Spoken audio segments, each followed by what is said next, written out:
Hi, in today's video, I'll show you how to check both physically and via EOBD if the EGR valve has been removed and coded out of your car. Our patient today is an Alfa Romeo 159 with the 1.9 JTDm 150 horsepower engine. In my case, someone has removed the entire EGR system, which you can see on screen. There's a blanking plate on the exhaust,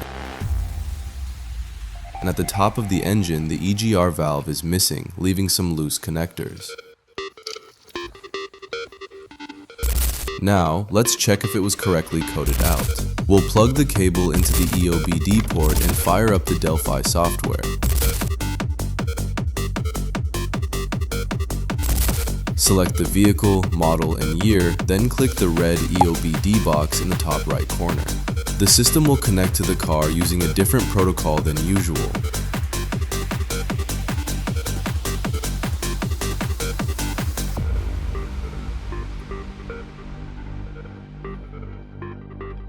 On the right, we can see a data table. The car's ECU shows that it doesn't detect the EGR system, which means it has been properly removed and mapped out.